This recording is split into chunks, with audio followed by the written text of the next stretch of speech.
bugaagtan la soo bandhigay oo ku kala qornaa afafka Carabiga iyo Soomaaliga ayaa waxay kaga kala hadleen gabayada iyo dadka ugu caansanaa ee soo maray dalka Soomaaliya. Buugga oo qoray Abwaan Maxamed Cabdiqaadir Osansa isla mar ahaantan ugu magac daray Haldoor ayuu ku aruuriyay qaar ka mid ah gabayadiisa oo isugu jiro kuwa ka hadlay wadaniga iyo kuwa ka hadlay waxbarashada iyo waxyaabo kale sida uu sheegay abwaanka isagoo u waramay TV-ga qaranka. Abwaan Maxamed Cabdiqaadir ayaa ugu horeyn ugu warbixiyay TV-ga ujeedada waxyaabihii uu ku doortay buuggan iyo wixii ku dhaliyay in uu daabaco buug noocan oo kale ah. buugga midabka cagaar iyo sadarkaysan blue iyo geedka yar oo timirta baa ku dhex jiro. midabka cagaarka waa hodantinimada afkeena hooyo af Soomaaliga ayuu u taagan yahay. midabkan kale ee buluuga ah ee hareeraha aad kaga aragtaan waa Soomaalinimada ayuu matalayaa.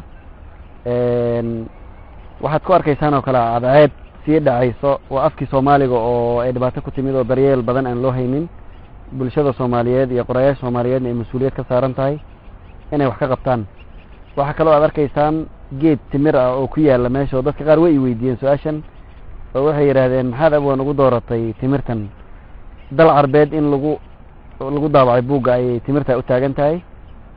shimbire yar yar baad arkaysaan oo sii yaacayo waa dadkii dhulka ka tahriibaya asagana suugaan badan oo aan tahriibka kaga hadlay baa ku jirto qaar buugga sida maansada la yiraahdo dardaaran oo kale oo gabar Soomaaliyeed oo dhibaato ku dhacday aan la kulmay aan ka sameeyay akhristayaashan ay ku arki doonaan.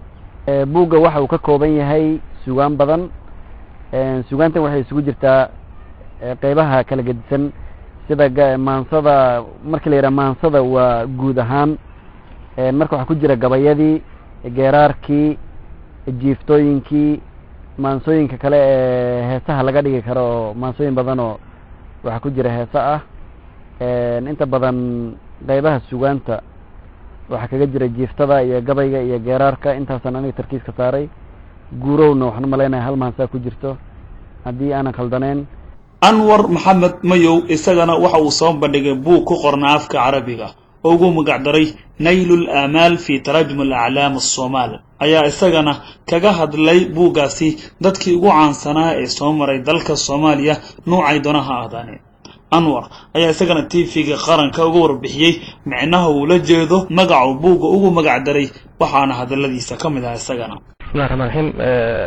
buugga magaciisa waxaa la yiraahdaa Naylul Aamal fi Tarajum al-A'lam as-Soomaali waa buug ka hadlayo dadka ugu caansan Soomaalida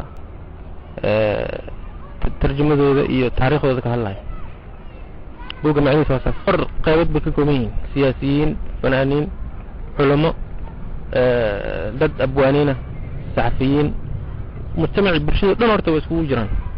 siyaasiyiinta waxaa ugu waaweyn madaxdii Soomaalida ugu waaweyn sida aadan Cabdulle Cusmaan oo kale, aadan Cadde iyo Maxamed Siyaad iyo Cabdirashiid Sharma Arke, Cabdirasaaq Xaaji Xuseen iyo raggii la yaqaaneen dadka oo caan ahaa oo dhan meesha way ku jiraan. abwaaniinta sidoo kale ayagana Hadraawiya ku jiro, Abshir Bacalla ku jiro, rag badan oo aad ayagana sidoo kale oo tiro badan doodaan iyo rag badan Carays Ciise ku jiro. dadka fanaaniinta ayagana way ku wada jiraan sida macnaha fanaaniinta ugu waaweyn Xasan Samatar iyo rag oo dhan. marka waxaan isleeyahay 100 qof waa 100 qof oo isku dheelitiran oo waxba saas ka maqneen. buugaagtan oo ay soo bandhigeen ayaa waxa soo dhaweeyay dhammaan ardayda iyo aqoon-yahanada Soomaaliyeed ee ku nool dalka Suudaan iyagoo ku tilmaamay in ay kor u qaadayso ayna dhiirigelinayso in ay dad badan ay wax ka qoraan dalka Soomaaliya. buug noocan oo kale ah oo ay aqoon-yahano walba ay wadankooda u qoraan ayaa waxa uu ka qayb qaataa ilaalinta afkooda iyo dalkooda. hase yeeshee taariikhda Soomaalida oo aad u yar meelaha laga helo ayaa waxa uu noqonayaa buugaagta caynkan oo kale ah in ay u noqotaan ilo markaasi wararka ama taariikhda Soomaalida loogu soo noqdo. Fiido Maxamuud Fiido, TV-ga qaranka SNTV, Al Khartoum, Suudaan.